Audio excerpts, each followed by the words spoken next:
One thing I've observed is that Bruno Fernandes in deep will not work. That is one thing I can tell you for sure from now. I wanted to see how he will play out, but it will not work in this system. It will not work. You know why it will not work? There's nothing inherently wrong with the formation, but the system is not working, and that is the manager's fault. The system you are even trying to bring on with the players, if you are not winning, it will be even difficult for even the players to get on with it. Because like I said, the system has to prove to us that are watching and to the players that are coaching. The players have to see that this system works. What happens is like we're doing everything but nothing at the same time. So either some people are pressing high, some people are dropping deeper. So we just kind of, it's just a mishmash of everything, which is why it's not working. Like it If you and it's because we're boring fake. It's fake. No. Give me 5 million. You understand? You know, the guys are like characters in a film. It's like a weekly TV show. I think the camaraderie between the guys, myself, Ini, IBK, Wale, of course, as well as Rufai, creates an interesting dynamic that I think the viewers certainly relate to. THP over the years has been a necessity, still is a necessity, you know, at a time where everything feels fast and regurgitated. Our cultural space was craving realness, heritage, and intention, and that is why I'm able to be myself on the podcast. Oh yeah, now predict that now. I've seen games like these. Predict We've been able to move with clarity to deliver something with restraint, depth, and timeless wit. And in many ways, we've been able to reset the standard to show what is possible from an African cultural and storytelling perspective. In the first half, I don't know the game that you watched, but in that first half, the team that looked like they were going to score the most was us. For us, it's not punditry, it's artistry. There's a self-awareness to what we're doing. For us, we're driving our cultural nuances in every single conversation, and I think that's what we keep trying to do. THP at season 6 is a proof that when your product is sharp and your values are intact and your timing is intentional, you have a chance of building something that is authentic. We're playing a different game, not one based on virality or chasing the algorithm, but one built on value. We're not looking to scale at all costs. We're building substance, and we want that to scale over time. After 6 solid years with the guys, I realized that we are not just a sports show that's entertaining, but an entertainment show that truly knows sport. I'm sure you know that already. He just needs more oil. I go collect on 70,000. I said, this guy, he would never make it. But all of this means nothing if no one is ready to receive it. And that's where you, the viewers, come in. Thank you for allowing us to play our position and allowing our work to speak for itself.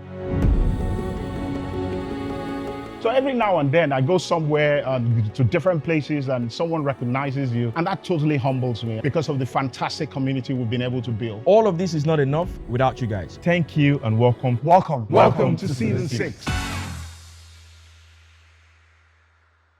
Hello, everybody. Welcome along to our Hindsight podcast. THP Plus on a Monday morning, and I'm delighted to have Emeka and Wani here. Two United fans who are been, two black eyes. I guess you would say the Black Eyed Peas, if you know the famous music group. But it's great to see Emeka here. I was hoping that we'll have Rufai as well, so we'll have a very, very balanced perspective. But I think Rufai is, caught up in something else. IBK mentioned he was on the road, so sincere apologies from him as well. Ini is on, hiatus, So yeah, once Arsenal wins, the World Cup done. It's fine. Anyway, Emeka, it's good to see you, man. What's good? Are you good? Man, yeah. It's been a tough 24 hours now. You know how we take our lumps and we just have to improve really. But overall good. Great football this weekend, and the match, as much as the result hurts, it was also very clear some of the tactical issues and things that we've been talking about. So I'm looking forward to getting into it. Yeah, the worst part of last night was watching, because I'm a football guy. I watch the games as long as there's football on TV. I'll watch. I might not watch as intricately as I would normally with United, but I basically leave the channel on there. And I think the worst part was to watch Barcelona do 6-0 in a strange land, in the hinterland, doing 6-0, tearing teams apart and things like that. I was just like, man, like this is Must be nice. This is football. This is sorcery. Must be nice.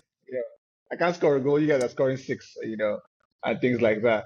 But yeah, no, it was a good weekend. I thought I saw the Leverkusen, no, Werder Bremen, and I kept up with Victor Boniface. So that was really good as well. See him happy, see him smiling. So I think it's important that when people go through tough spells, and people speak about it, when people do things the right way, or also like in a good mood, people should speak about it. So it's good to see that happen for him as well.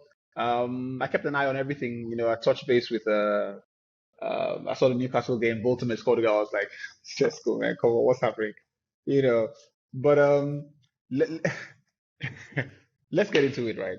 I want to start with your thoughts on what you observed yesterday. Obviously, City won 3-0, but I didn't think City were in. I didn't think City were in Yeah. irresistible form. I thought, you know. But what are your first observations? Yeah. My first observations are like, there's so many games I feel like we were very comfortable in the first 15, 20 minutes at Etihad. But we seem to concede really bad goals at bad times. And like, when that happens, the whole game changes. So that's like my own issue. Like, it's not from the beginning, there was not a structural issue per se, but the issue was just that silly goal because we're in a good position.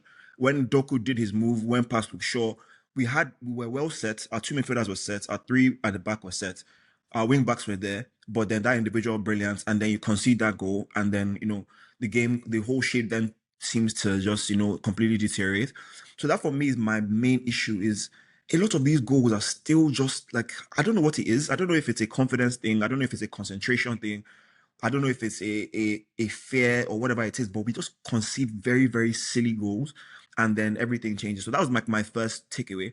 And then I went on, you could then see the difference in technical security, the technical quality, and then gaps started appearing.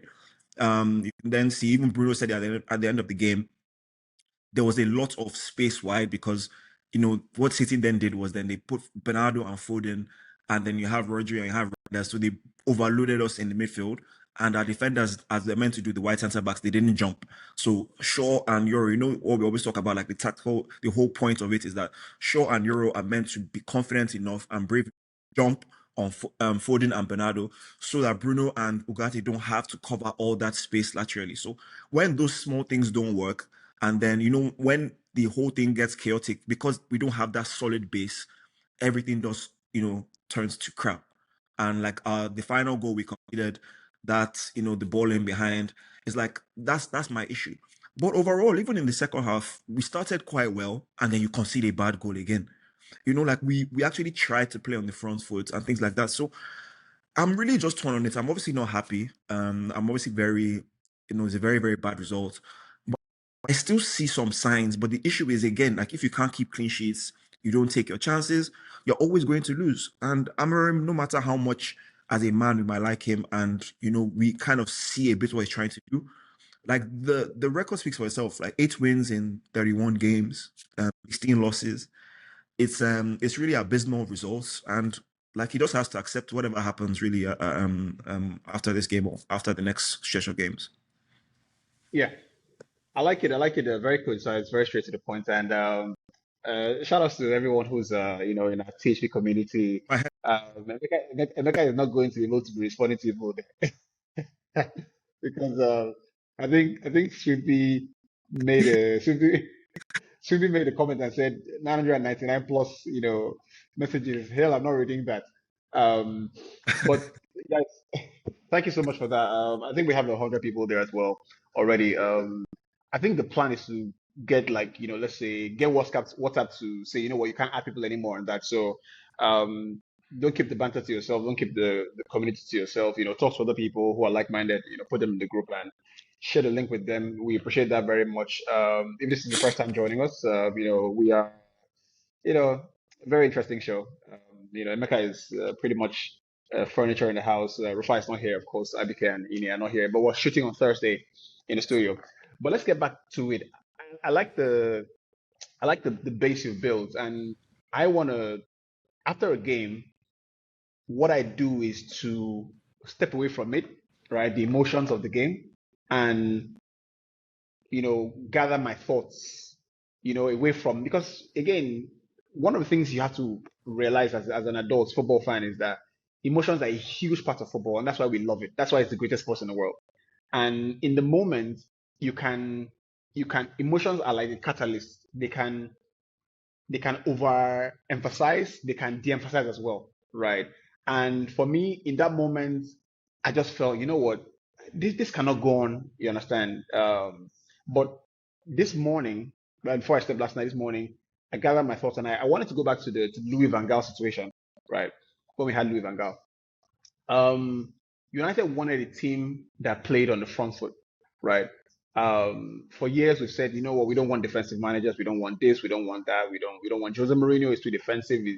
Mourinho conceded, I think that team conceded, I think 20 something goals with Smalling and co in defense. Kept it very tight. I think they had the best defense in the Premier League that year, if I'm not mistaken, right? And I remember, Yeah. yeah, that Mourinho 81 points. And I remember at the time people saying, you know what, structure is, we need the team to go gung ho and play and stuff like that. And I'm always saying, look, be careful of what you wish for, because for me the most important thing in the football team is to create a defensive structure that allows your team to go and score one goal and win the game, right? And I remember at the time when it went on like 9 draws, something like that. We didn't score a lot of goals. We scored like 1 goal, something like that. But defensively, I didn't have a problem with the team. The team could keep possession for days. We would be there. You won't score, Sha, but we won't score you, Sha.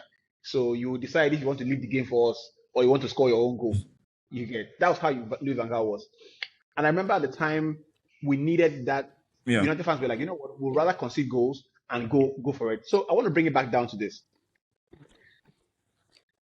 Amorim, the one thing I can give him, right, is that he's true. I think everybody agrees that he's true to his philosophy, right?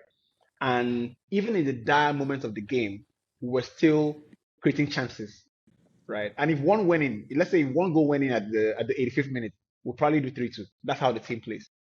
But I want to speak about not the formation, because I've gone past that emotion, that school of thought where people say, oh, the formation is everything. It's about the system. And I think it's very lazy. Yeah. Okay. Let me say this. I don't think, of course, you can't up and fire Amorim, but I've been when that Arsenal game, you can attest. After that Arsenal game, I said, I think United can do with a lot more control. I think United can do with a lot more control. What I mean by they can do with a lot more control is that, like, in their play, like, you don't come back. Can you hear me? Yeah, I can hear you. I can hear you.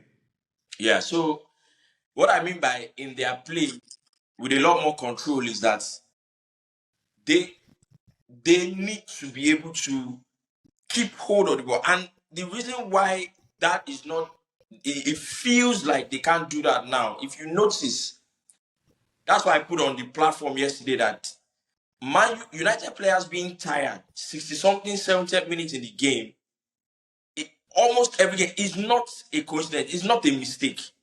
The way Amorim plays, stamina is so important, right? Yeah. So that's also why in the first half they'll create chances. They'll create chances to be able to score goals, and exactly. And if they don't take those chances in the first half, in the second half, it now looks like, oh, they've been so horrible. But the problem is that stamina, the way the guy. So obviously, we know that a lot of people sets up with 3 at the back. So it's not necessarily because he plays 3 at the back. More importantly, is that in midfield, that 2 that he uses, that's why, for example, Kobe Mainoo has not been able to get into the team. Oh, I said he needed more from the guy. Major reason why Kobe Mainoo has not been able to get into the team is because for now, for the player Kobe Mainoo is, the moment Amorim was signed, it does not fit into that system. Amorim, even as Sporting, he plays with a 2. One that's a destroyer that can mark, the other one that's a CM that can progress the ball and also then go forward and join the attacking line. So when that 2, like I saw where Gary Neville said something about, the three at the back, the two in middle, if there's a compact to them. But when United concede first and the three in front are trying to go and get something done, all of a sudden the two in the middle are now so isolated. Now that's one. Two is that he builds up very quickly, go to the side or go long to the target man, right? That's why majority of United's chances when they create is quick play, get it up the pitch, bam, bam, bam, bam. I saw the game, and I think it was 68th or 70th minute yesterday. There was a particular sequence of play that I felt like there is no way Patrick Dogu has more energy than this. It has dropped. You understand me? And that's why I keep saying because when you play top teams like that, they can. I mean, City are now the ones coming on the counter and trying and scoring on the counter. Yeah, I agree. No, I agree with a lot of what you said. I think, first of all, personnel-wise, like unfortunately, we just don't have anyone to come. So Kobe can do that, but like you said, he doesn't necessarily fit into the system. But Bruno, Casemiro, Ugarte, their blood is always hot kind of players. System. He's very much like, I don't know if it's a midfield thing that we don't try and go through the midfield more, because like you said, we always kind of go wide to the wing back. Exactly. So you're right. So you're definitely analysis. Like for me, like I do agree, because we create a lot of chances, and this year we've created a lot of chances. But like you said, a lot of it is still based on like chaos and like direct play, and there's no time where, okay, even yesterday City did it a few times where they would just hold, how they play, they would just hold the ball, they would just do some easy recycling and calm things down. But unfortunately, we don't have that, and it's a big concern. It's a very big concern, because like I think for me at this point, it's clear that this is probably not going to work. And for me, my whole mindset after Greensby was that I was going to give him this next group of games before the next international break. So City, Sunderland, and City, Brentford, Chelsea, yes, Brentford, Sunderland are coming up next. Just quickly add, for me, that was my own. Before you go, when the weekend is done, before you go, UB, just to quickly add, you see, being able to play, direct, quick transition is a very good attribute to have as a team. You need to have it. But especially for a top team, it cannot be the main thing beginning of the game to the end of the game.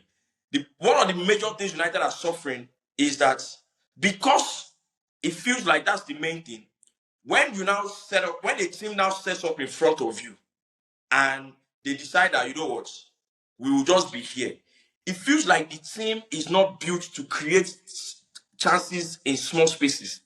It feels like the team is not built to be able to walk the ball around. And we've seen it against Spurs. They are not very good as well defensively.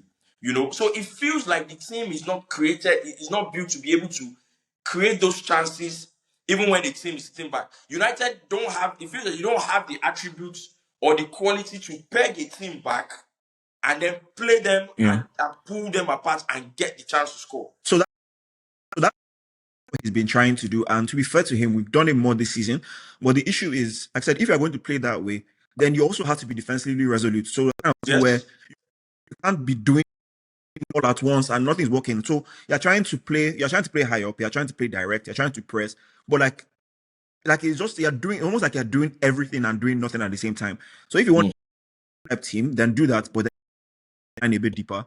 Then you have to play more like a Crystal Palace, play more like a Nottingham Forest last year, where we're going to be resolute. We have really quick players. We have Bruno that can play long passes. We go directly, and then we have Sesko Mbeumo running in behind. Okay, so that's the team we're going. Or do we want to play front foot pressing team? And then then let's do that. Then everybody has to be brave. So you can't do where Bruno says the number 10s are pressing, but then the white centre backs are not pressing. So like yesterday, like I mentioned earlier, the whole idea, the white centre backs are meant to jump and press high. So when the likes of Foden and Bernardo are on the ball, and close them down, so Bruno and others will build so much work. So if you want to be front, then everybody be proper for everybody. Everybody has to do that. So if what happens is like we're doing everything but nothing at the same time. So either some people are pressing high, some people are dropping deeper, some people are some people are dropping deep. So we just it's just a mishmash of everything, which is why it's not working. So for me, like I said, these next 3 games, because for me, no matter how much Chelsea are better than us, yes, but the next 3 games, if you want to do anything in the season, are winnable games, or at least draw. Like for instance, okay, let's say you get 7 points from Chelsea, Brentford, and Sunderland, like a minimum. And I think if Amorim wants to save his job based on like the fan reaction, people are turning again, people are turning slowly.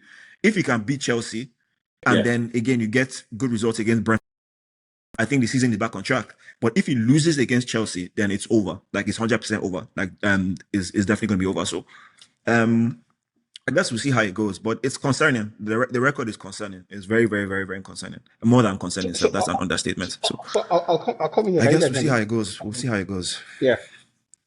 We'll see how it goes. Yeah. I guess I'll come in here now. I'll just leave a few thoughts. I don't know if you guys can hear me. But yeah, I hear you at the moment. Right. So yeah, no. So this is what that's like in terms of like that's my analysis. So I hear what I can't hear UB. I can't even see his. I hear you, but I still can't see UB's Yeah, he had to leave. profile or his name. Okay. Yeah. Okay. Look, I know I said at the beginning that obviously you can't up and fire the guy, but I think I've said it before. I have and then after this game. No, we can. No, after this game, he then said again that I'm going to give all for United and everything, but I'm not going to change my system. And I know we've talked about coaches. Yeah, let me come in here. Let me come in here. Let him finish the point. Let him finish the point. Hold on. Yeah. So we've talked about coaches live and die by their decisions, right? Having a system and sticking by your system does not mean that you can't have, like I said, you can't have. There's a reason why this is not working. Let's see if we can fix it this way. Let's see if we can, do a little bit of iteration. So the fact that he's even openly in the media saying that if the club wants a different system, then they have to let me go. I am not going to change my system. I don't think it's the right thing to say after losing 3-0 to Man City. I honestly don't. Because 100% is the wrong thing to say.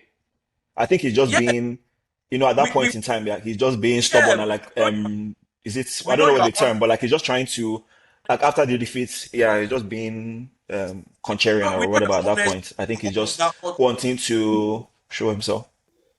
Yeah, do you want to go in? I don't think that's a bad thing to say. I think it's a defiant position to take. It is important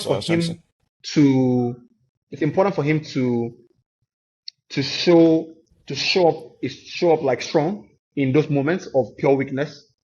I don't think that's a problem, right? I think that when Rufai says, you need to make control, I hear what he's saying, but again, that's also the basic for any football team. And if you watch United games as much as I've watched it, right, United don't have a control problem, right? When United play the games, right, it's the style is we go from back to front, right? In build up, we build up quick, right? So if you're thinking about control in terms of you do a bit more lateral play and switch from side to side, and then before you make the final move, probably, but that's not the style. The style is we build up in 3 or 4 passes, we play into the middle, and boom, we find the opening. But as far as control, let me finish. In that way, as far as not control in that way. No, control is this. This is control, right? Control is when you want to catch a breather in a game. Do you understand?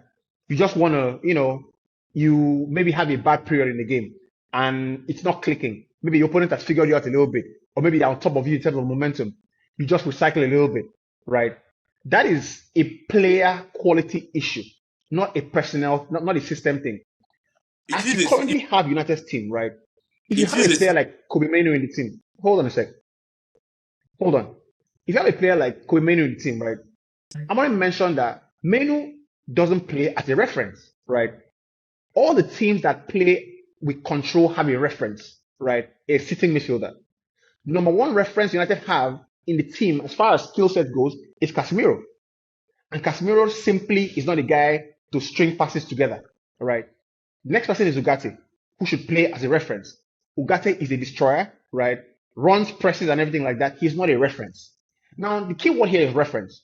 The reference is that when everything happens while recycling, the ball comes back to me. I determine where the team goes. I give and go. I come here, I collect, I shift, I point people in direction, right? The reason Bruno plays that position is because he is the only player with the quality to play as a reference. However, a reference is not just about keeping the ball. A reference is also a player who has built himself through his career thinking about defensive positions and thinking about where the holes are in the team. So if you have a player like Rodri in the team, for example, I go back to the 2 goals we conceded that I think is on Bruno. The game against Fulham, the Smith Rowe goal is on Bruno, right? Because Bruno lets the man go because that's not his natural instincts to go that way. The goal Fulham concedes, yes, Luke Shaw should be stronger in that position as a defender. Should be stronger. He shouldn't be shimmied easily and go. But the point is that Phil Foden is Bruno's man one moment, and the next moment he's not Bruno's man again, right? So let's go back to the point about control, which Rufai made, right? If you listen to Amorim properly, Amorim is the first to say that we need to control the games more, right? And I think that the team deliberately does that. You can't tell me otherwise. So we won't agree on this podcast, on this particular episode, that Amorim doesn't try to control the game. In terms of control, hold on, Emeka. Go for it. No, go ahead. Finish. Can finish. Yeah, in terms of control, it's more a personnel thing than a system thing. And one thing I don't accept when people say is lazy. When people say it's a system thing, it's not a system thing, right? The system has three. And you said at the beginning, the system has 3 defenders, right? Starting. Now, I don't see that the problem yesterday was, the players did not jump on the midfielders. For example, the second goal, we consider the second goal from a throw-in. It's a throw-in, right? Where you should be. I don't know if you remember these comments where he made about Garnacho and said that what he prefers from his teams, from his players, are that players regain defensive positions as opposed to when there is quick action to try and jump, right? Now, from a static position, United tried to jump too quickly to collect the ball. And a simple piece of skill, a nutmeg, and we're exposed, right? So I think that for me, it's not a structural problem. It's not a system problem. However, what I'll say is this about the system.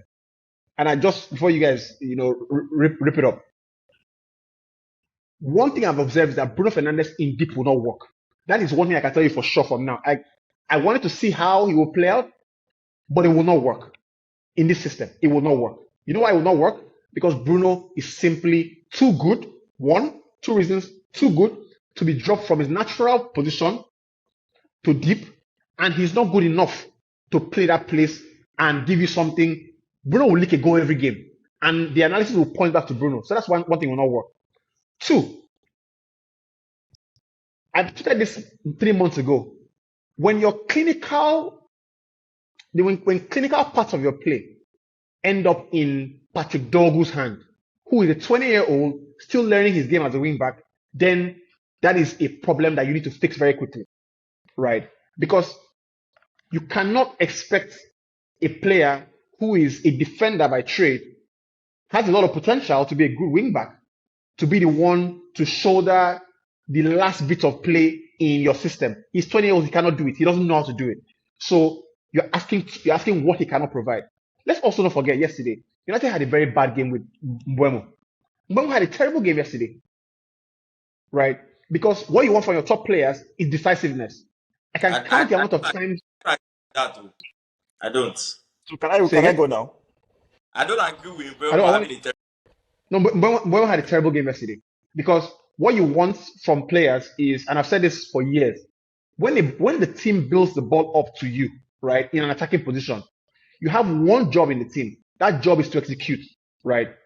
There were plays in Mbeumo made I was like, why the fuck are you passing the ball backwards? Why are you passing sideways again? We've walked the ball to this position for you to make a strike or be decisive. Too many decisive plays from a quality player like that, that's unacceptable, right? So for me, those are the most important observations for me. Bruno, that experiment needs to stop. And also, Meno needs to come back into the team. But if he comes back into the team, it is because he's the only player in that team that can receive the ball and can be inventive. He can invent something in the deep. He doesn't have to do the I get the ball, I pass to where I think the player is. Meno can take a second touch and see where another player is. He doesn't need to. What Casemiro does and what Ugarte does in the team is they get the ball and they are very confident in the system that they play one-time passes, right, to where they expect their players to be.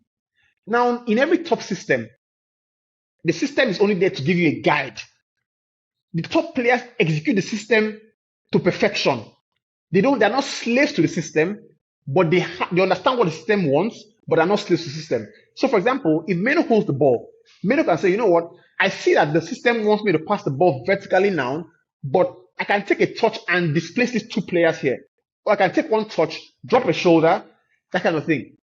So that's for me, those are the two observations. The Bruno experiment will not work anymore. The Patrick Douglas situation needs to be sorted out very quickly because he cannot be the guy delivering United's critical balls. Those are the key things. You can take it away.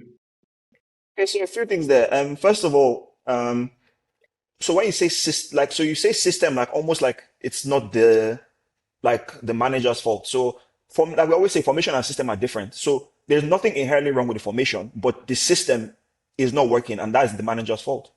So when you talk about Dogu, I agree. Like, why is Dogu, who is basically a left back that has no end product for now, why is he in more dangerous positions than your best player in Bruno? So is the manager, that's the manager should be able to see that like you said, like it's not the formation, but the way the manager is implementing the formation is not working. If Dogu is getting Dogu in and it's not by design, it's not by luck. Like there's the reason why Dogu is always in the most dangerous areas when you look at our games is because teams are willing to let him be free because he's not that good he's not that good in the final end of the pitch yet.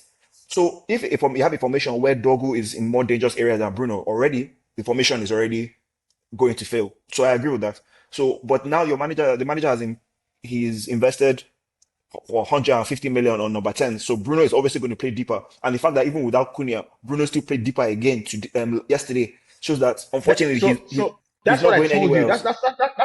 That's what I told you last week. I know it wasn't you I was telling Rufai them last week. And the problem is that this is the first. See, I've watched Amorim for 1 year, right? This is the second game I've questioned his choice of selection. The first game was against Newcastle, right? About 6 months ago, when Newcastle ripped us to shreds in the first half and Zexi was taken off the team, right?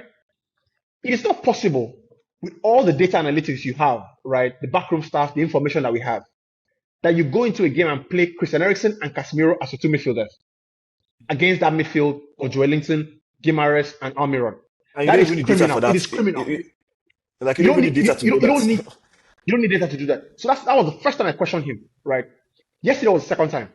And this is why I love this podcast, because everything we say leads up to the next one. I said last week that my big problem with Amorim is that he's shoehorning somebody into the system.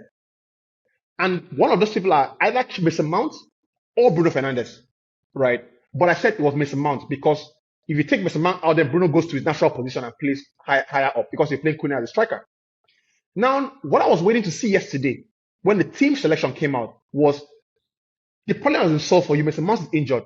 Take Bruno Fernandes back to his natural position, right? Then play the natural replacement for him, which is Kobe Mainoo. Because like you said, Kobe Mainoo is struggling in position with Bruno. So now a position has opened up for Bruno forward. So play him there and play what you admitted is the next in line to Bruno's position. But no, he didn't do that. He played Mbeumo and took Ahmad upwards. Now for me, that is a, if I can see that from Victoria Island, right? The manager who trains them has to see that. He has to see that. It is unforgivable. So that's the second time I've questioned. In fact, for me, that's the biggest problem. And it goes back to the point I made already. It will not work that Bruno plays that position statutorily. Now, momentarily in games, it can happen where Bruno comes in, takes the ball from deep, settles play, but it cannot be a starting and a positional system that Bruno has to play. Because But they were in yesterday, big trouble what then needed to because happen he's was not going to play them. So they were in big trouble because that's where he's going to play. Because again, like we no, have no. Cunha and I Mbuemo. think it's going to adjust it. I think it's going to adjust it because yesterday I expected a simple switch, right? Bruno plays, and we talked about this thing. You said it was about ball carriers, and I said, look, Yeah, but that's and why I remember we had he did say yesterday he said so when they asked him like why didn't he play Bruno there, he said the way he visualized the game that he thought playing Bruno deeper and then having runners like Ahmad, Mbuemo, and Sesko would help them on the counter attack with the spacing behind. So again, I think that proves the point why he spent all that money on number 10s because for him, how he visualizes the game, he thinks Bruno is the person that can spread like so whether you agree or not. But like he wants people in those number 10 positions to be able to carry the ball, which is why even without Cunha, without Mount, he still went and played Ahmad in a position he's never played before on the left attacking midfield, just so Bruno can play deeper to pass the ball. So he definitely doesn't see if he saw Bruno as a 10, no, there is no way he would have played Bruno there yesterday. but the difference to that point is that Mount plays there. Is Mount a ball carrier? No, but Mount, no. So when Mount played there, Ahmad was playing wing back, and you had Cunha up front. So it was like Mount is not necessarily like that's not his first choice. It was based on availability, based on like Sesko's availability, based on Ahmad playing right wing back, and Mount in that position. That is Mount's. That's where Mount won the Champions League. That is his natural position. Like he can shuttle wide a bit more and things like that. No, I agree. But that is still. I hear that is fact, right? Yes. But that is also still not relevant to the fact that he prefers a ball if he prefers both completely carriers. 120%. No, he prefers. But if he's there's what you prefer and there's what you're doing. If he is 100% wedded to having a ball carrier there, Mount will not play there, right? Yeah, but Mount is better than Bruno at that. Mount is better than Bruno at that. I don't agree. I don't agree with that. Mount, and again, in that position, like I said, that is literally like as a left 10 is literally the position Mount won Champions League in, assistant in final. And I don't think Mount is his first choice there anyway. So Mount isn't his first choice there anyway. Like Mount, what he would ideally have there is say Cunha and Mbuemo. There is a reason why, and which I didn't agree with. Remember when we did this thing, I said I don't see why we sign two number 10s instead of going for like either a midfielder or a striker. One number 10, either Cunha or Mbuemo, get a midfielder, get a striker. But for me, like it's very clear, the fact that he spent that money on them shows he has no visualization of Bruno in that position. Like none. And yesterday made that even clearer. Because if you want Bruno there, then you're not going to sign those players. Can you guys hear me? I get the point you're making, right? But I see the point. I logically understand it, but I don't agree with it, right? I think that Bruno, right, is the best number 10 at the football club. I mean, I don't care what Cunha does. Not me. Like no. You don't. This is how he sees the game. Yeah, I don't care what Cunha does, right? I think Cunha would prove. This is my opinion. Cunha will prove probably to be our best transfer, in this summer, right? Unfortunately, he got an injury. But I said it last week. I said, look, I think, and it was the first episode we did. I think it is important to play players, and this is the problem. This is when people talk about Thomas Tuchel. I think my biggest point with Thomas Tuchel, I don't think he's a top manager. That's another thing. People say he's heresy. I don't think Thomas Tuchel is a top manager, right? But of course, the stats and the places he has been says that he is. But this is my opinion. It's because managers have to not overcomplicate things. I remember a game where it was a Champions League game. They had a midfield problem. This guy he took Rhys James from right back, right? Played Rhys James in central midfield, right? Took Saul Niguez, who is a central midfield player, proven in European football, and played him at left back. And took another player and played him in I think Malang, something like, and played him in the Rhys James position. When I see managers start to do that, right, I know that there's something fundamentally wrong, right, with their brain, right? And for me, it's not the same thing as criticizing Amorim's system because that's what everybody's doing. It is simple. And again, for the authentic, I don't think the system. If we score a goal, the formation already is doing what you're saying. Is already complicating things because at least 3-4 players are not in their natural positions in this formation. So when that happens, so what your point already about what Tuchel did is like, okay, we're already doing that by definition. So which players are not? We've established Bruno Fernandes. Yeah. Ahmad is not in a natural position at right wing back. Ahmad. Bruno is not in a natural position at the number 6. Umbremo, he prefers playing wide. Umbremo is more like, if you notice, he and Ahmad, you see their best football is when they are coming in from wide. So he can play there, but it's not his natural position. I guarantee you he prefers to play more on the touchline, facing up centre backs and not receiving the ball back to goal. So that is three players already. And we already established that the two central midfielders are struggling based on the system too. So that's three players. Luke Shaw playing left centre back is not his natural position. He can play there, but to be fair, he's already losing his legs or whatever. But yeah, you look at how he had to deal with what's his name? Haaland. They shrugged him off. So that's already four players that are not in their natural position in this system. Dogu can play left wing back, that's fine. Striker is fine. Cunha, that's fine. But that's already four players being shoehorned in the system. So when you actually visualize, and which is why someone like Kobe can't play. So you actually then visualize like this team in a 4-2-3-1 or in a 4-3-3. It's going to be a lot more natural. Doesn't mean that results will necessarily be much better, but it will be a lot more natural than this system with these players. And again, I don't think the system is the problem. Yes, but like I'm saying, if I'm talking about shoehorning, we are definitely shoehorning Ahmad being a right wing back, Bruno being a number 6, receiving the ball from the back, things like that. So again, I agree with what you've said. We're on the same page, right? But with Ahmad, I have a slight iteration, right? Because Ahmad, you see, the point of playing, the point of having a winger in his natural position is the entire force about it is that where is the player most devastating? When you get the ball to him. I promise you, Emeka, right?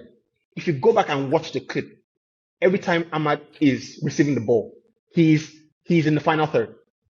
He's at that touchline. Yes, but he's going to have to do a lot more defensive work.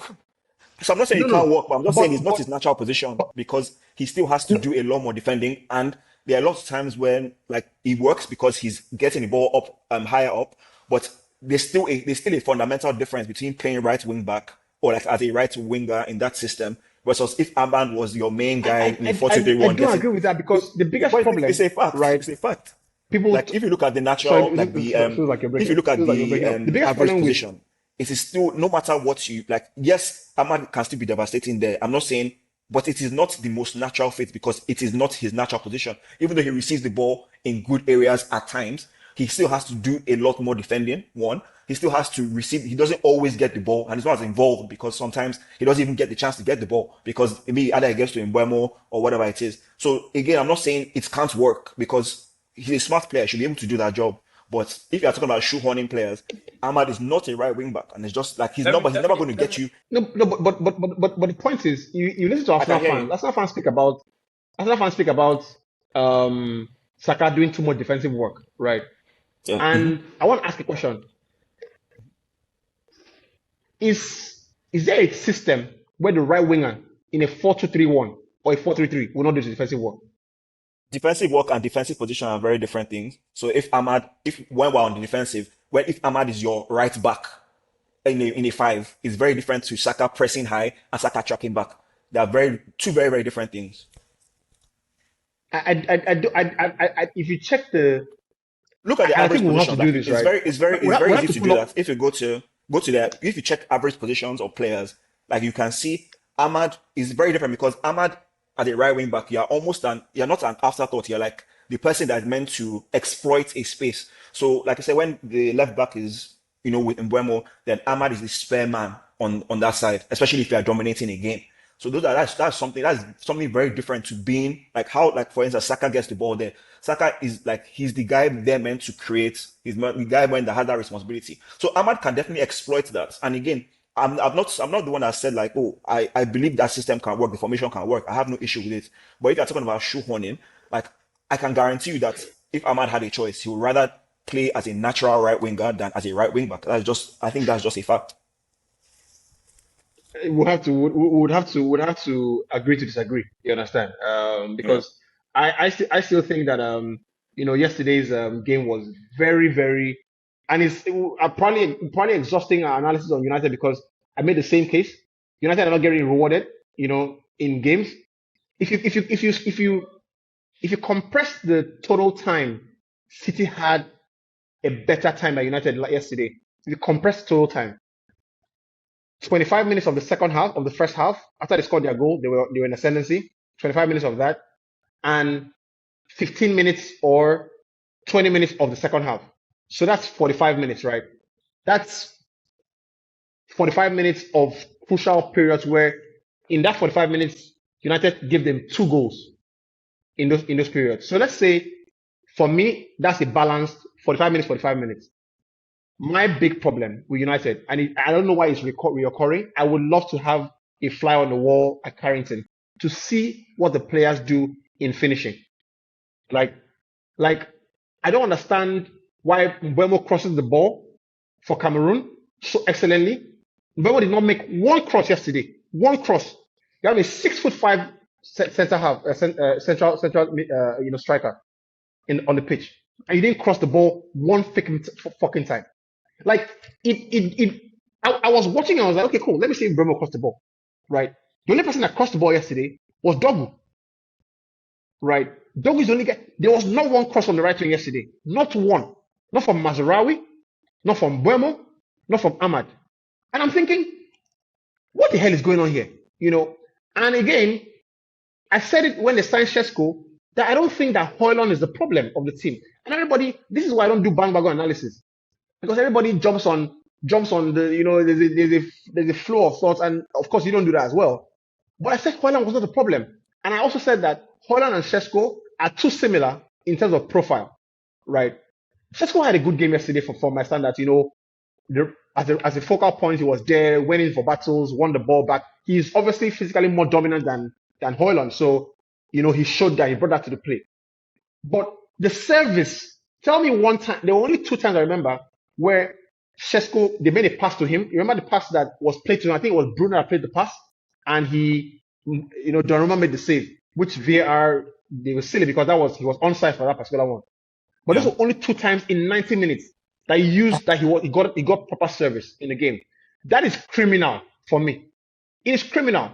So when you have a guy like Mbeumo in the team, who is the most senior attacker, have that kind of game, right? I think something is wrong, I made this tweet. Okay, go ahead. In October, in July, I said Amorim would know his fate at United on the last day of October. It will not be a day sooner, or it will not be a day later, and I will not change from that until October 31st comes. When that day comes, we'll all know if Amorim is going to stay or not, because the next set of games are quite they're quite clear. Yeah, that's all. That's my take. Can you guys hear me? Yes. Right. So I think I'm the only part I wanted to contribute to, right, is that I've heard a number of times, UB, and I think a few times Jamaica as well, where you've gone, this has not worked, but really, the system is not the problem, or the style or whatever is not the problem. UB mentioned, this is a personal problem. At this point in time, the system has to be the problem. And when I say the system is the problem, it's not because 3 at the back. No, that's not what I'm saying. The way he's implementing it. It's the entire implementation. Yeah, I agree. You got players that are not playing in their natural position. I don't agree. No. I agree. You got players that are playing in unnatural positions across the field, and on top of that, the implementation of the game. You see, there's something that top coaches know. When they go to a league, people, we've talked about the Premier League, and there is no way, whether you're a player or a coach, when you come to the Premier League, there is no way you don't make iterations to whatever you know and whatever you want to do, because of just, the league is fast, it's physical, whatever is very competitive, doesn't give you any time on the ball, all of that.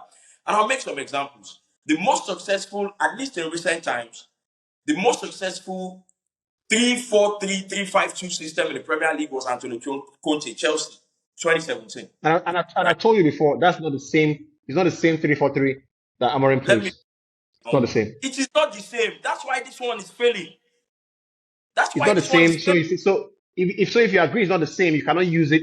It is a bad example. You can't build on that. You have to allow me to say what I want to say. You don't know. No, because you've said it before, and I remember. I have a brain. I remember what you said. I want to say. Relax. Ahmad is playing at right wing back. He's a left footer that wants to play as a winger. So I want to bring why the Conte system is different from the Amorim system, and then use that to tell you why the Amorim system is not working. And I'll get there. You have a right wing back that wants to be a winger that's playing at right wing back. Majority of the most successful right wing backs that we've seen, either in the Premier League or even elsewhere, in that position, they are defenders that are very good, that can attack very well. Their defense might be shoddy, but they are defenders that can then attack very well. Right. Denzel Dumfries, Frimpong, Maicon Alves. Maicon. Do you understand what I'm saying? Their defensive capabilities might be shoddy, but they are defenders first. Then they can attack. So now you have a winger by trade that you want to play as a right winger. You understand me? Then in your midfield, right? When Conte used to play at Chelsea, in front, he still had 3 players that were playing almost like Hazard is a left winger. I can't remember the name, is a right winger, and then you had Diego Costa, right? And then you have Fabregas. You had what's his name? Matic. Matic in midfield.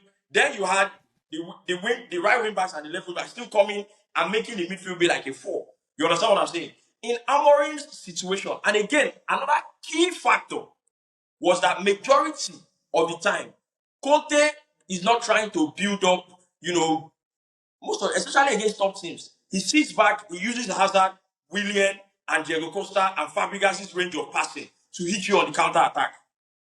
If you go and check all the games when Conte was there in 2017 against Man City, all the top games he won, that's what he did, right? But you now have Amorim that's playing with 2 in his midfield, 2 that are already dysfunctional because Bruno is playing out of position. Ugarte still feels like, he's a destroyer, but on the ball, he offers you nothing. So there's a bit of dysfunctionality there. And you still want to build up very quickly, bang, bang, bang, bang, bang. And then what happens when you are overloaded in midfield? What happens so when... essentially what you have said is that you've pointed out a couple of players. I agree with the system would be perfect if you had a player like Pedro Porro, for example, right? So what you have said is not the system. What you have said invariably is that the players are not right for the system. We've established that already. The reason the system is a problem, you have a crop of players that you are playing in a system and it's not working. The players are not immediately very ridiculous players that can't kick a ball anymore. But they are playing in a way that doesn't seem to work. And again, another key indicator is that two things can be like true. I said that time, There's no way you can see again. Like we always say in the press with formation and system, but you can't say the system isn't the problem with results that are that bad. So clearly, how he's implementing the system is not working. Like that's just clear as day. Of course, personnel is part of it, but then you can say that why are you playing personnel in a system that's not working? So like there are so many different things to it. So I think the system, there are clearly flaws in how he's implementing the system because formation-wise, Crystal Palace are playing the same formation, but obviously in a different way, and it's obviously been more effective, clearly. So I don't agree. I believe that formation 100% can work.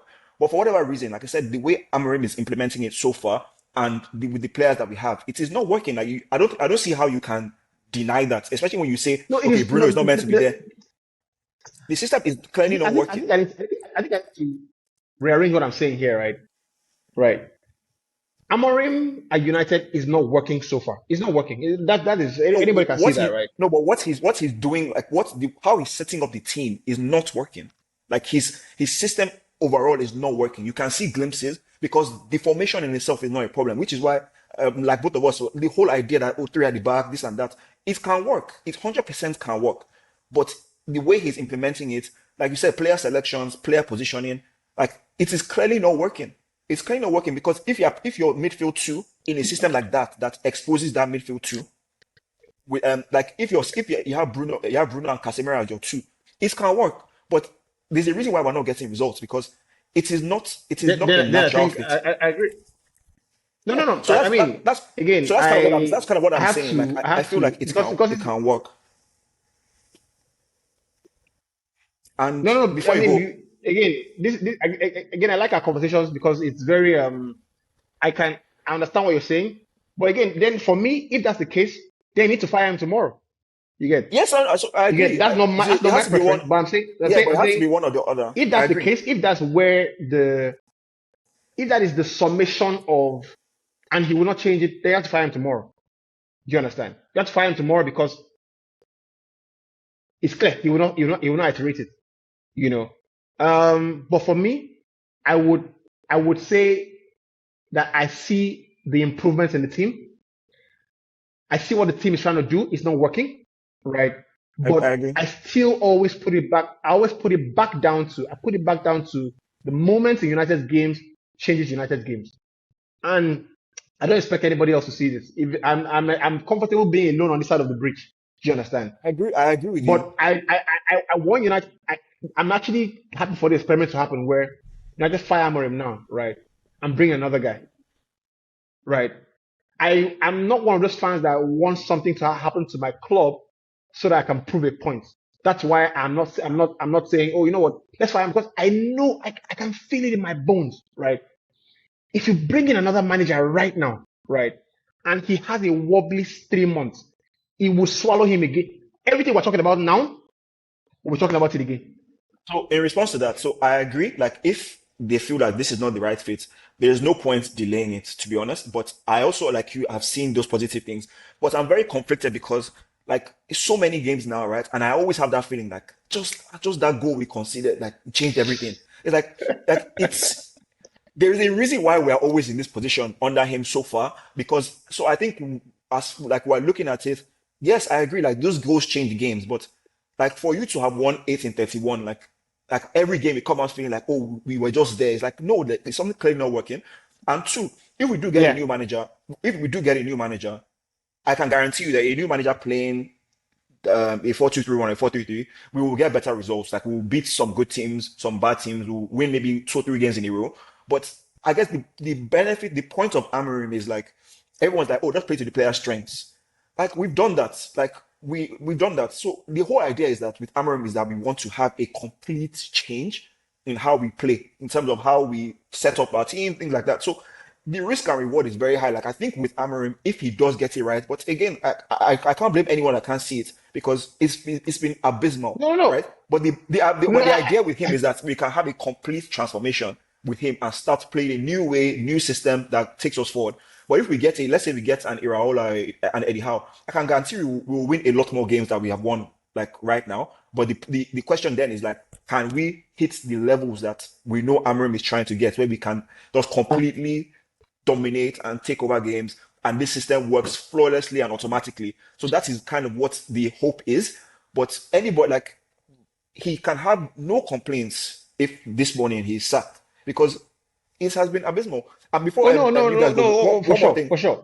I said it. One more said thing it. on control. One more thing. So something similar to what Rufai was saying in terms of the Conte. Like I mentioned it earlier, like control. Even Jose used to say it. You know, you can control a game with and without the ball. So when we're talking about control, it's not just in terms of always slowing it down. It's like, okay, do we want to control? Like I mentioned earlier, do we want to control that? Okay, we're playing direct, but we're sitting back and we're controlling the game that way. We're playing directly. We have players that can run in behind. We have players that can pass the ball in behind. So that's the kind of team we want to be. Or do we want to be a high pressing team? Like, is that like, which is what we're trying to do, to dominate games and pin things back? Then if we're going to do that, then you can't have some people doing that and then some people covering the spacing behind. Like the whole team either goes and that is the team you are, or the whole team sits back and breaks. So we haven't quite found that balance and a team, but that's just I have kind one of question, how Emeka. I see it. Just one Yes. question, right? I have one question, right? Yeah. If you take out Bruno from that 6th row, Yes. right, and put a player like Zubimendi or something. put a player like Rodri. no, Zubimendi, I don't. A controller. I mean, A Ralph controller. Nathan, say, yeah, put a controller there. Put like let's say put It will be different. no put a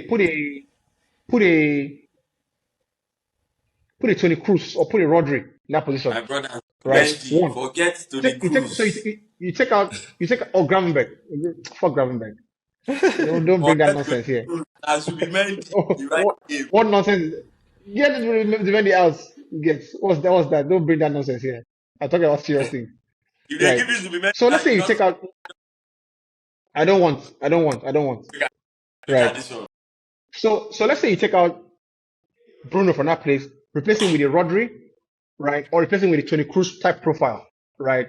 Or you replace him with a Vitinha profile, right? And you take out, or even Ruben Neves, right? Ruben Neves, or replace him with Bruno Guimaraes.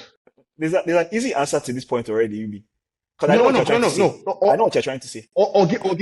Or Guimaraes. But you know, Then you now but you take know, out, you know, you take out Ugarte. Or relax, let me just ask the question, right? Take out Casemiro or take out Ugarte, and you replace them with a Baleba, right? So those same two players. Then you play Cunha is number 10 or Bruno. I'm of the opinion that we don't all have to have our best players in the starting 11. You understand? Somebody can flip and sit on the bench. I don't care if it's Cunha sits on the bench. It's United, they can sit on the bench. Do you get? And come in for games. And if you really deserve to play, you're gonna every time you get in, you score, right?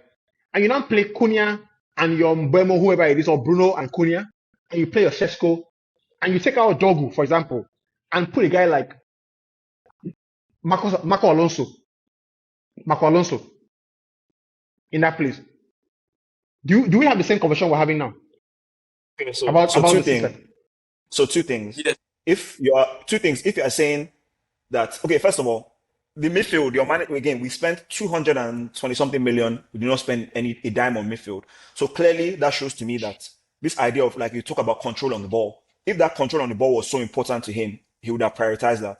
But clearly it's not. No, So because the team was shit. The team is no, shit. okay, You no, spent it is shit. I agree, you but spent if control, 300 you okay, spent wait, 300 hold on million now. and you Wait, still see hold gaping on. holes in the team.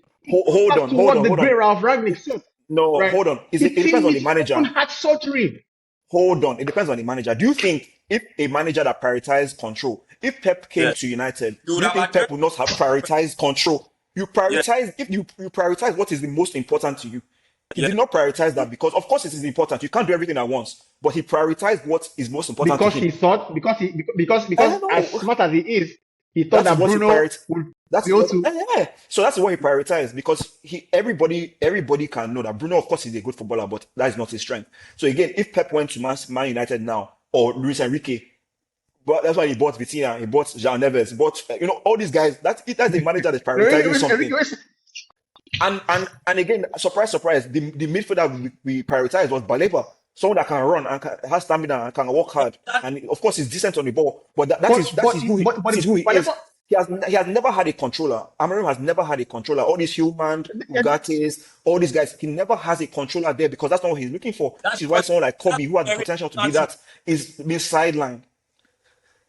So But like, That's not but very football, but important. you again. This control thing is overemphasized in the sense that it's you that brought it up with Vitinha or Cruz. Now I'm saying that your hold on, manager does not want that type of player. yeah. He doesn't The want. He players doesn't you want. need, He doesn't want. no. I think the word I should use is players that are technical security is like top notch. It's 100%, right? Technical security, like you press me right 10 times, I'll make a mistake only twice. Do you understand? Yes. And those twice, your damn well shot will not be expensive. Do you Okay, understand? then buy someone that can do that. Then. Yeah, that's what I'm saying. That's what I'm saying. So, but he did it. In his So he has to stubbornness. take He has Yeah, to take responsibility for that. he has to. He has to. But what I'm also Mhm. saying is that the club has to realize from a macro perspective where the team was, right? You have players that you cannot sell. The team is not good enough. Why do you have Casemiro, Eriksen, Ugarte in the same team? All players who don't have any technical security on the ball. And the second point he made about Dogu What and Alonso, again, if you're going to make that point, then so two things. So you can't make the that Dogo point, and at the signing? same time, no, hold on, you can't make that point about like the wing back we have not being good enough. That if we had better wing backs, that wouldn't we be better? It's like, of course. So that at the same time, you can't then say the system is working because it's like you're playing. If we No, don't have the personnel to play that system, then why are we playing it? And why did we hire him in the first That's place? it. So but you're saying that but Emeka, the system will look better. what you forget The system will look better is with that when we Dogu wanted to sign or Dogu, when we wanted to sign Dogu, who was our first choice? no. The system will look better with better players. Of course, it will. But if we don't have those better No. players, then why are we Emeka, dying on that system? do you remember who was the first choice? Do you remember who the first choice was for left wing Nuno back? Mendes, Nuno Mendes, or who? It was Nuno Mendes. Mm-hmm. Right? Yeah, Mm-hmm. it was Nuno Mendes, right? Can I ask you a So, question? and No, no, no. don't forget. Hold on a second, Rufai. Don't forget. Relax. Don't forget, right? In November, Amorim joined in November, right? Dogu was signed in January. That's a more Omar Berrada and Jason Wilcox led signing, right, than Nuno Mendes. That's why when the choice came to sign Baleba or take a guy like what's his name? Homeland or Homeland, right? Yeah, I said I'd yeah, rather go and yeah, pay the man. premium, right, on the player that I want than be penny wise and pound foolish, right? Because again, I'm not slandering Dogu. Dogu is a young player. He's 20 years old, he's learning his game. He probably will get better. We never know, right? But if we had played Nuno Mendes, if we had paid that money, 60 million pounds, and got Nuno Mendes into the team, we are having a different conversation. Relax, Yuri. No, no, no, no, no, no, no, no, no. First of all, there I is relax no now. see. You we've seen players go Yeah, to team. second of all. Relax, relax. That's the question I wanted to ask. You don't have a you can't say as a matter of fact that Nuno Mendes comes in and the situation would have been different. You can't. That's number one. Number two is that this Nuno Mendes that you're talking about. Do you understand? This Nuno Mendes that you're talking about plays as a left back. I never see him for wing back for Portugal or for okay maybe for Portugal a few times or for PSG. He plays as a wing as a left back. You understand? So you can't keep going. And this Patrick remember, Patrick was courted by almost every top team in the Premier League, if not Europe. You understand? There's a Yeah. reason. There's a reason. So you can't keep going. Okay, we have played this guy here. It does not work. Okay, well, because this system gas first show us say the system sabi. And he's defeating his point. I agree because it's defeating his point because if the argument is that if we had all these players that were ready, that the system would look good, then it's like then you can't then say then it doesn't make sense to then play the system on to the death if we then don't have When those you players. don't have the So you right can't have player, it both. You can't have it. exactly. You That's No, can't why have the it both. system You is the can't have it problem. both ways. because the manager, And because like for when me, Omar Berrada flew Dogu has from a lot of Heathrow, potential. right? Like I can imagine him as a left back that can bomb forward, that can run, but like when the system is failing, if Dogu is in your best attacking position most of the time, and like I said to you, it's not luck that Dogu is always in a lot of free space because teams know that It's they not. can allow him be in those dangerous areas. When you have a system where No, Bruno but is in less You know what? attacking I'm positions going to than pull up my Dogu, tweets, then right? I'm clearly going the to pull up system my is not tweets, working. So I've right? got to a point where like for me it is clear I like made the it is the observation implementation at of it least so six far is months not working, ago, and and I've said it. Look, there's no metric to show that it is working because clearly we're losing so many games. So the system is not working. I don't believe it can't work. I believe it can work, but so far Yeah. it's not working, and that I But think first, there's no question about that. yeah. There's no way. There's no question about that. Yeah, there's no way you look at United now, right? Emeka, I don't know if you can hear me. I can hear you. I can hear you. Yeah, there's no way you look at United now because, like I said before, you have 4 or 5 players playing out of position in your team, playing in an unnatural position. There is no way you say this. Okay, for how many years it has been a consensus that Bruno Fernandes is the best player in the United squad. Your best player in the squad is playing out of position. He's playing in an unnatural in a position that doesn't fair. That should tell you everything you need to know about the system. Doesn't It's make like sense. Obama. It's like we playing Yeah, Obama as a game. Maresca will go the next yeah, day. yeah. Doesn't make sense. So Yeah, it doesn't make sense. there is no way Especially you say that even if you wanted to try it and it doesn't work, then at least you change it. you change it. You understand? So I've come to a point where I look at Amorim and I'm thinking, bro, you are at United. Your number one goal, I know that you have your system and you have everything and you want your system to ultimately work out.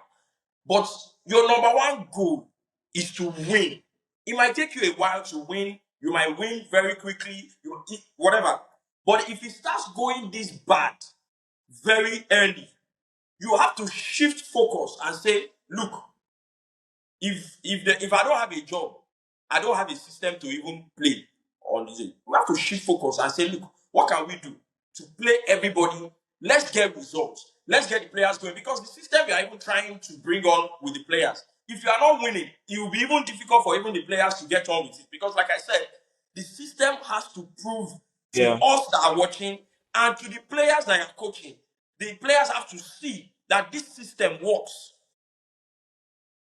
Because look, after the game yesterday, Bruno was saying, we have only 2 in midfield. Our back 3, have to squeeze like that. But he didn't want to say that, oh, we're light in midfield. He didn't want to say outrightly. So there is no way you look at the system now and say, yes, I know that if you had better players that are fit, you will work better. But you don't have those players now. That's why the system is the problem. Yeah, of course. But you don't have those. So, and Yeah, on the I agree. question of control, I totally agree with what you said in terms of control can be in different forms, right? Control can be in different forms. It can be you sitting back and making sure that the opposition is in front of you where you want them. It can be you holding on to the ball and making sure that the opposition doesn't have it. It shows in different form. But what is most important is that if you are a team that like you said, the core of how to get the ball to the attackers is not by slow build-up. It is by very quick, straight go to the wings or go long. If that's what you're doing, if that's all you have, you'll be found wanting when you play against a team like what City did yesterday. We're just going to sit here because they know that you don't have the attribute to move them around and create the space between them. We're just going to sit here. We'll press you. When you lose the ball, we'll hit you on the counter attack. And as a coach, you have to fix that. And it's just let me help it's just you tactics guys. 101. Like it's basic. Why? Let me just make the point. Let us make the point. If you're going to be that type of team, so it's literally tactics 101 that your rest defense has to be good. So if you're going to be a direct team, you have to have good rest defense because they're going to be a lot of transitions. So I'm not saying. So you mentioned the point about yesterday. I'm not saying like yesterday was. I'm talking generally. So when I spoke about the centre backs jumping, things like that, yesterday, that's not why we conceded, but it's also why we lost a lot of control in the middle because it wasn't happening a lot of the time where the centre backs were not doing that. It definitely didn't happen a lot of the time, but that's not why we conceded in that second goal, things like that. But you're not always going to do it. But if that were your system is based on, then you're going to have to do it most of the time, and which is what happened. But again, if you're going to play directly, then your rest defense has to be good, and our rest defense is generally not good, which is why we always feel that oh, we were so close, we had chances, but then when we concede a silly goal, it's over. So like again, it's the manager has to take responsibility for that. As much as I like him. Before you go, I'm just going to add this. No, don't go. Relax. We need to wrap it up. Fine. Relax. No. The point the maker makes is fantastic, right? And that's what he said most of the time. But I will also say, don't worry. How many times can you wrestle possession from City? You get even with an immaculate team. Do you understand? Even with an immaculate team, you get. Don't forget. This is a team that has been together for how long? You understand? Not in the players, but in terms of the rest idea, the fundamental idea of the team. Everybody that comes in knows the recruitment, sports on that kind of thing, right? So I'm not here to. And some people in the community saying, you know what, you be go set agenda. If you want to fire Amorim today, let's fire him now. You get. Let's fire him now. I'm ready for that conversion, right? But I'm also ready for the conversion 6 months after, right? Where we say, you know what? Oh, what's happening? So what I'm not gonna do today, and until Amorim leaves or he stays, whatever, is make reactive assertions. You get. I'm not gonna do that. I'm not gonna do that, right? I've seen my thoughts. Nothing I've said today. The only thing I've said new today is that Bruno cannot walk deep. The double point, I made it 6 months ago. That if your clinical moves are going to end up in Dogu's hand, then you're going to have on a collision course, right? I agree with the point you make about Ahmad being the right wing back. I think it's a problem when you have 2 left footers in an area all constantly overlapping, right? And I said also, if you have a player like Pedro Porro in that position, you are in dreamland, right? You are in dreamland, basically. So there are a few things. I'm not saying that all is well and let's steady on, let's keep going. I see the problems, but I'm not going to regurgitate the same old lazy. Oh, it's the system. This is the problem. Yeah. If you want to fire the manager, please, by all means, let's do it tomorrow. But I'm going to ask a question. Which manager is on the market? You get. I said, and you know, Emeka as well, I said, the manager we should have gotten was Flick. We should have gotten Flick. The moment Flick was, we would have gotten Flick. Right? For me, the next best manager in the Premier League is Thomas Frank. He has gone to Tottenham. Right? You say Iraola. I don't think Iraola can coach United. Right? For what it's worth. You get. Well, with the new football structure, maybe he can do a good job. With the new football structure, you know, he can come in and just do his role, manage the football club. I think he can do that. But I still think he's a level or two ahead for him. Who else is there? Oliver Glasner. I think Oliver Glasner, I like his personality a lot. But then again, do you want to stick with the three at the back, or do you want to? I like Oliver Glasner a lot. I think he's a top manager. Top manager. So these are the questions. Yeah, these are the questions. Why don't you like Glasner?